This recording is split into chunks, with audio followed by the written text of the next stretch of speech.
Hey everybody, welcome back to the channel. Today we're going to be talking about the invasion that is happening right now in the United States. I'm going to be talking about home protection. I cannot think of a better time in history where it would be important to be able to protect your family.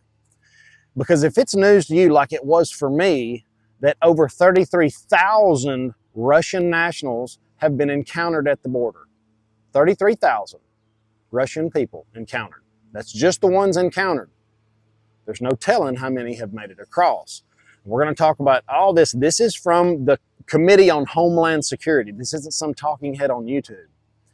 So I'm going to stick you right here on the woodshed, and we're going to get into it. But please, if you're interested in home protection, Luke is a good friend of mine. I'm not getting paid to talk about this. I just know, for instance, Freedom Seed Holders did an 8 or 10x the last time, we had a scare. This is a commodity that's, I think, I've never called one at the bottom, but it could be a way to diversify your portfolio in something physical that you could actually use to protect you and your family. It just makes sense. So check out the bulk stuff with Luke. I'll leave his information in the description. I'll pin it in the comments as well. He's a good friend of mine. Check it out.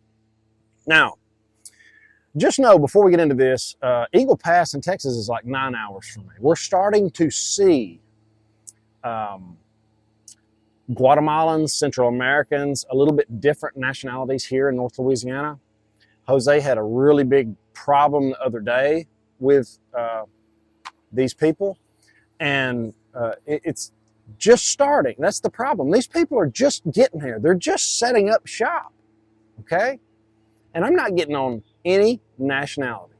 What I am saying is our government is not here to tell us what to eat, how much fuel to burn, and all the other things they try to tell us what to do. They're here. They're elected to protect American citizens.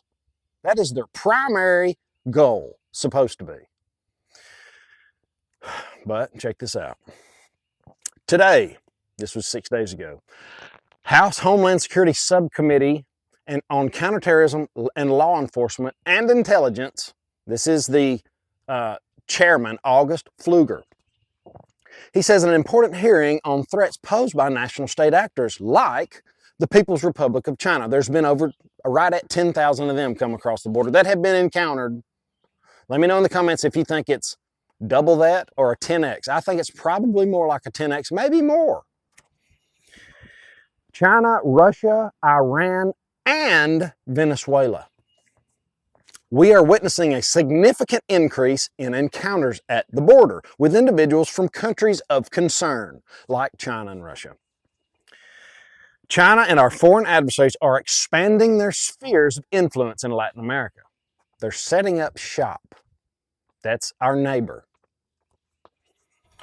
Recent data release shows a steep increase in encounters from foreign nationals like China, Cuba, and Venezuela. In the first 7 months of 2023, 9,711 Chinese nationals were encountered at the border. We've talked about that. I just didn't know about what's next. A similar trend involves encounters with Russian nationals, Russian citizens. In 2022, 4,103 were encountered. In 2021. In 2022, 21,763 were encountered. And now, in the first 7 months of this year, it is over 33,000 encounters. This is just encounters. How many made it across? They apprehended multiple individuals from China that were deemed high-value targets. Terrorists. 127 terrorists apprehended this year. So is it a 10x from that as well? You would think they would try a little bit harder to not get caught. They'd be a little bit more sophisticated. Not to mention 9,845 pounds of fentanyl. So at what point is this a crisis? At what point is it an invasion? If it's something else, let me know. There's been 1.4 illegal aliens encountered this year, supposedly. But they've had half of that, 1.5 million, get away. They're called getaways. So they're catching about half of what they see. Now here's the meat. Here's the meat of the story. This is the most concerning. China has developed close economic and security ties with a number of Latin American countries, including Brazil and Venezuela. We've talked about China loaning money to these small countries that cannot pay it back. It's predatory lending. They cannot disclose it. They've got them hook, line, and sinker. They have to serve their master that they're enslaved to through debt. The Export-Import Bank of China offered $137 billion to the region in loans. $60 billion of the most prolific beneficiary was Venezuela. Who gives Venezuela the most money, by the way? The United States does. It also includes a military security partnership.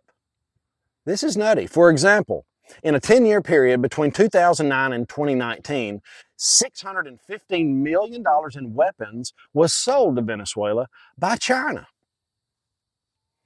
This is from Melissa Dalton. She's at the Pentagon. She's the Assistant Secretary of Defense for Homeland Security, Challenges to Safety and Security, and her name goes on forever. But she's big time in the Pentagon. She says, we know for certain China intended to use spy balloons on sensitive military critical infrastructure. So 100% certainty they were using those balloons to spy. Just this month, the Biden administration confirmed the existence of a China-run electronic espionage facility in Cuba. That's also 100 miles from the United States. 48 hours later, the Biden administration confirmed that China has actually been using a secret facility in Cuba to spy on the United States since 2019. This has been going on. This is old news. Authoritarian regimes in Latin America can and will assist the CCP, the Chinese Communist Party, the people that are doing forced organ harvesting, the people that actually run the government in China, will assist in attacking the U.S. homeland. Now, Russia's influence in the region comes from security ties on which it has colluded with anti-U.S. authority regimes, including Venezuela, Nicaragua, and Cuba. For example, Russia has assisted Venezuela in sanction evasion, going around on our sanctions, using state Russian-controlled companies to transport Venezuelan oil. Russia has also used the Wagner Group. They're a big talking point right now, which I think is a complete psyop. A private military company to protect power worldwide. They are training Venezuelan armies and armed forces. So China's training Venezuela. This has been going on since 1999. I didn't know that, but just know that's going on and it's starting to pick up steam. Additionally, Iran plans a secondary role in the region. So now we've got Iran, the other people that hate our guts.